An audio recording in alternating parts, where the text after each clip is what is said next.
Welcome, friends, to another episode of Neighborhood Theology here at Pittsburgh Theological Seminary.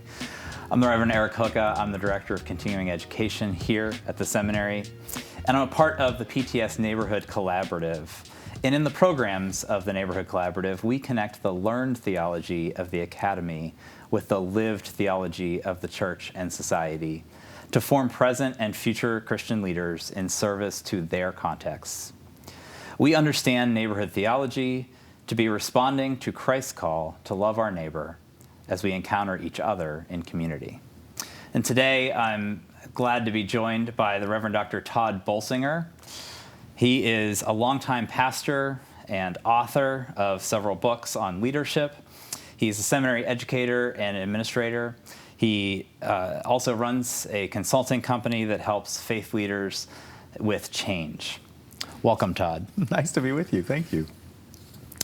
Well, just to get started, we're talking about neighborhood theology today, so I'm wondering if you could just tell us what the importance of place means to you, however you would define place. Yeah, I love this.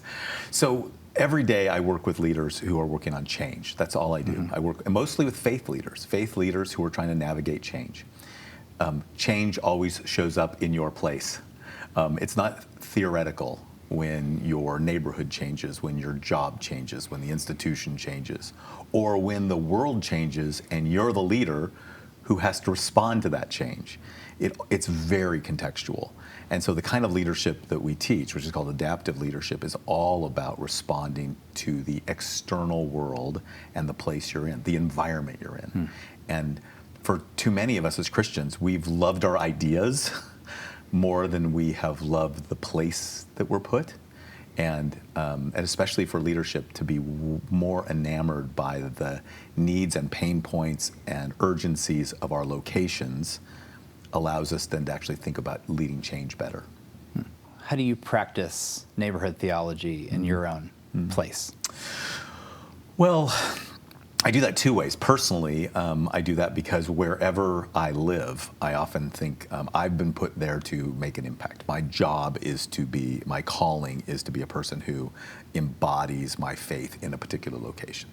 I've been really influenced by Dallas Willard, who says, spiritual formation is you becoming who Jesus would be if he were you. That's important to me because I have a hard time depicting what it would be like for me to be like Jesus, this first century person who died at 33 and never had kids. I'm a 61-year-old white male with a big dog and an artist wife, right? I've got adult kids who live across the country, and where I embody is where I'm supposed to live out my faith. And then I go in as a consultant into lots of different environments. I mean, we work across the world now. We go into really different locations. We work with really diverse, different denominational people. I mean, every single person is trying to ask a different question, but it always comes down to how can we thrive and accomplish our mission in this location with the calling we've been given. And sometimes that's a global location. I mean, we've got a couple of international organizations, and sometimes it's just a local church that is trying to be faithful in a hamlet in the middle of the Midwest. But they're trying to figure out how do we be faithful at living out our faith and our mission in this location where we've been put. Yeah. So tell me a little bit more about how you help congregations or organizations to change or expand their concept of neighborhood theology and their practice of being neighbors in their particular context. Tell me more about that. Well, in most cases, we get called when, let's just say a church. So a pastor's facing the reality that the world is changing and our church is not thriving in the way it used to. So I spent a year in New York City. All these massive cathedrals built in the late 1880s to 1920s. Many of them were built for congregations that would be several hundred. Now they've got a couple of dozen people. And they're trying to ask the question, can we survive? Or how do we survive? Or how do we need to change? The most powerful thing for them to do is not ask, how do we survive? It's to ask, so what does our neighborhood need? What are we called to do? How's the world changing? What does it mean for us to be people who care more about the people around us than ourselves? See, there's this unspoken thing where almost every leader was told, you come in and make it better for us. like help change the institution, change the congregation so we'll be happy. You actually have to say to them, yeah, that's going to be disappointing because what I'm really here to do is to transform us to make it better for them. The pain of the world and the changing world is where our mission starts, and our transformation of organizations and institutions all starts with that. It's what is the need of our neighbor? What's the need of the people around us? Who have we been called to? And how do we adapt and change for that? And adapt and change without losing who we are, but being really clear that we are called beyond ourselves. Yeah, what I hear you talking about is, in congregational context, for instance, that organizational leadership and transformation really is less about what's happening within the church walls and more about how that transformation can make an impact beyond the church walls. Well, and it's a combination of both. So we always say your internal changes that you have to make have to be a healthy response to the external realities. Okay. So I'll just give you one example. I work with a church in Texas. It's in the second most diverse zip code in the country. Most people are stunned that that's in Texas. It's actually in Irving, Texas. Irving, Texas is next to Queens, New York, the most diverse zip code in the country. And I have clients in both of those zip codes. When they said our theology is built around the idea that we're going to be missional, we're going to love our neighbors. When the neighborhood changed to become more diverse, this church had to transform. So today, it is one of the most multi-ethnic congregations I've ever seen. And it's a Bible church. It's also one of the most conservative churches I've ever worked with. Why? Because when they read their scriptures, and their scriptures said, you're going to love your neighbor, they said, we're going to have to change for our neighborhood. So they became really diverse. The only problem they have is that the pastor, who's an incredibly gifted pastor, every week preaches to 500 empty seats. Because they are about 2,000 members today, but they used to be 5,000 members. And when they were homogeneous, they had every trajectory to grow to 10,000 members. So they built their sanctuary on the belief that we can attract people past our neighborhood. In the suburbs, they'll drive in. They said, no, our value is to love our neighbors. So they lost a lot of people in the transformation, and we've worked with the leader to be able to hold on to that value. And now they're thriving and they're doing really well. They just have a whole bunch of people disappointed in them that they didn't stay homogeneous because they could be even more mega. Navigating those competing values is at the heart of what so many leaders have to do. Yeah, I think about one bishop I once had when I was serving in local churches who used to say that I am not appointing you to a particular church. I'm appointing you to a community. Beautiful. Right? And he said that early on. This was early on in my ministry, and that really shaped the way that I was able to recognize even my leadership within that congregation, seeing it as a mission, not just to serve those who are already there, but to those who have yet to come or may not even come. So I'm wondering if you could talk a little bit more about how can leaders help their congregation or lead in such a way that their congregation is really shifting focus more broadly from a real insular way of looking at things and more towards being a participant in a larger ecosystem or a larger, wider public. Yeah. What's so interesting is your bishop basically was charging you with an old idea. Your job is to be the minister of this parish, right? We don't, as Presbyterians, we don't use parish language very much, but the parish is there. What I would say is, today what you need to say is your job is to make sure the congregation is the minister of this parish. Like the job of the congregation is to minister to this community. It's to be, ask the same Dallas Willard question.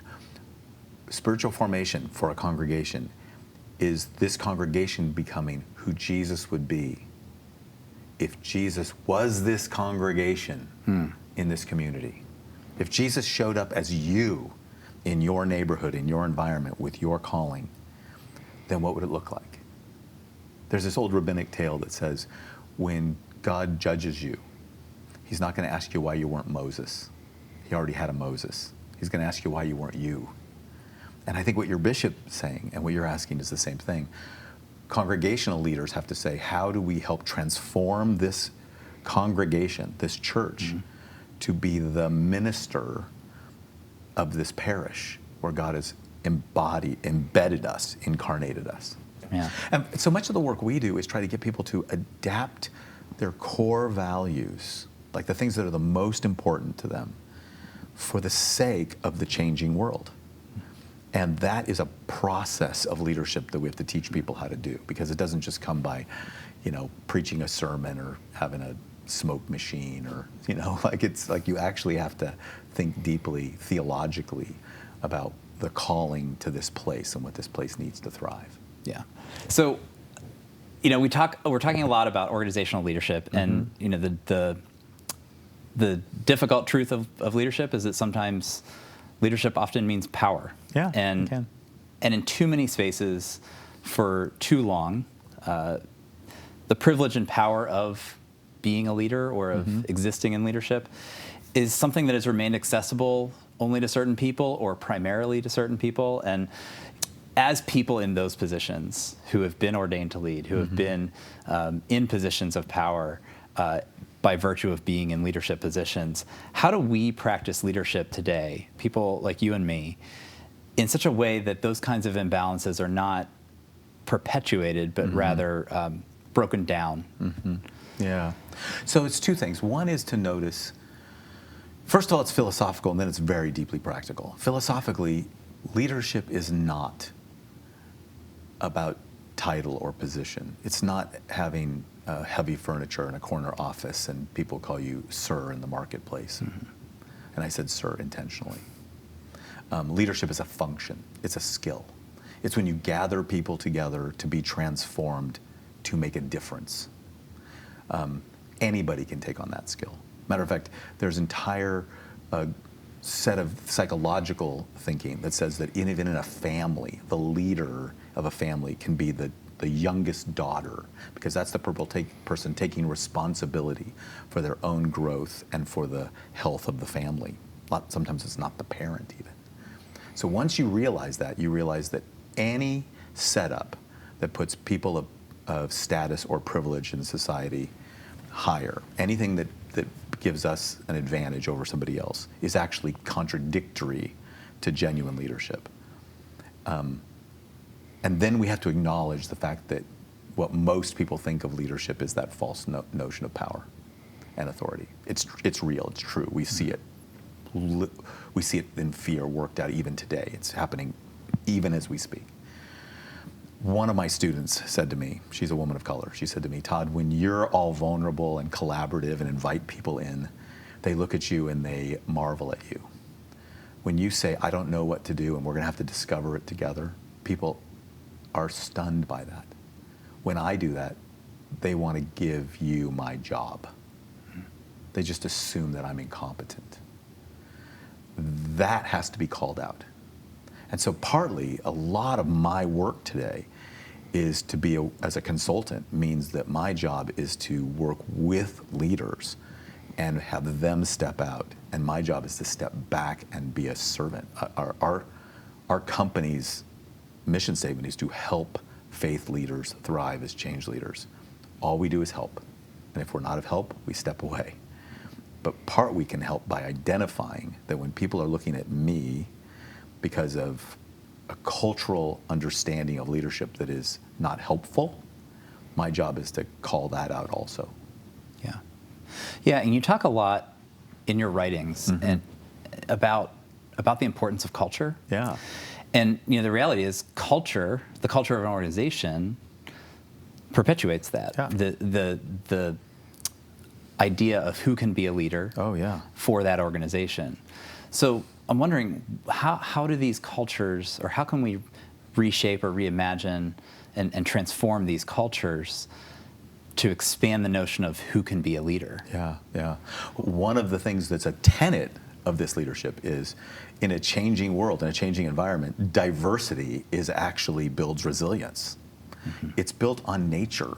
The entire model of adaptive leadership is built on how natural things survive and thrive. more diverse ecosystems thrive better than homogeneous ones.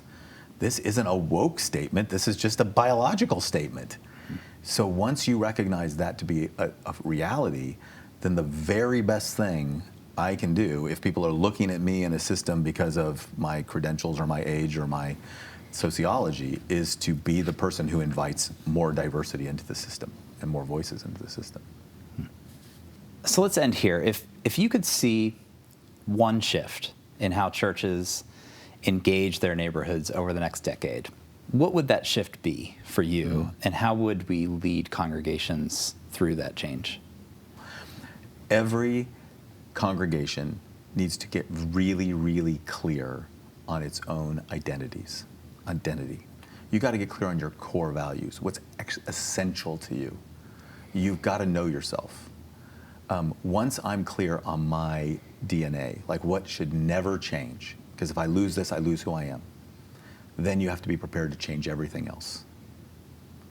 So when I know that I'm in this environment, my mission is to make this environment a better place, to be transformed for the sake of these people around me, the best thing I can do is get really clear on who I am. That also leads to collaboration, because now I know I need other partners.